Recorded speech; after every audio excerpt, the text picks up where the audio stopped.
إذا أنا لدي هنا مكان شديد القدسية. فطالبت أولي الشأن بأنهم يقيموا هنا أنا رحت علشان أطلع جبل موسى، أنا ما قدرتش. سلم خشب متهالك. عجزت أنت خلاص. صحيح. 63 سنة بكرة. صحيح. لا والشاب والله ما يقدر يطلع. اتفضل. ليه ما عملش هناك تلفرك؟ ليه ما عملش ساحة دينية عظيمة؟ طب ليه حضرتك يعني قلت كعبة وما قلتش مزار سياحي ديني؟ لا. ليه قلت كعبة؟ كعبة أي لغة هي المقصد والغرض ومهوى الأفئدة، وأخف على السمع الإسلامي والحس الإسلامي من كلمة معبد. مين قال لك؟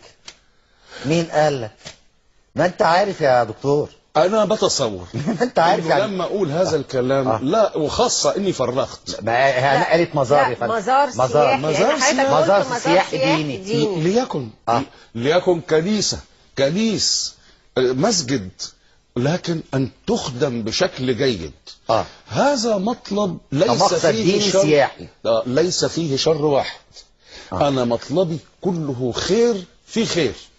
الخير الأول تشغيل عمالة مصرية، الخير الثاني زيادة الدخل القومي لمصر، الخير الثالث انك هتملأ منطقة جوفاء خربة بالمعمار، 4 تبقى حميت مقدس من مقدسات الله من التدنيس. فكرة برضو ايضا يضمن وجود بشر يعمروا البلد امام اي خطر شرقي يأتيها من الحدود الشرقية. هذا كله كان الغرض اقتصادي. اما اختيار يعني انت حضرتك مالكش علاقه ببيت الله الحرام والكلام ده؟ لا، ده انا قلت هنا في المجله بالذات ان علاقتنا ببيت الله الحرام علاقه تعبديه، بمعنى انه احد فروض الدين التي لا نتدخل فيها. انما علاقتنا بما نزعم او نزمع انشاؤه في هذا المكان، وخاصة العرب تسمي البيوت هذه كعبات. كعبة ذي الشرى، كعبة الكعبة اليمانية، كعبة قدس.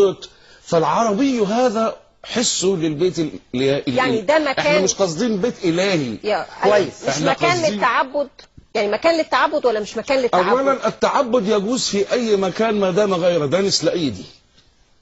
لكن أنا ما طلبتوش للتعبد. لا، احنا بنتكلم على الكعبة يا دكتور سيد.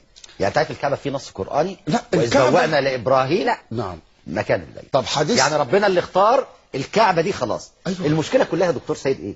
المشكلة كلها ان هم ربطوا ده بالكعبة، وان انت بتقول عشان نقطع الطريق الى مكة المكرمة. لا، ده اللي مكتوب يا دكتور. لا ما المجلة ايه؟ نص كلامي الحقيقي هنا هسيبه لحضرتك. طيب حضرتك نفيت اي علاقة بين ده وبين الكعبة المشرفة في السعودية؟ مفيش اي علاقة. هذه علاقة فرض تعبدي، وهذه علاقة احترام وقداسة وسياحة دينية تحقق خيرا لمصر.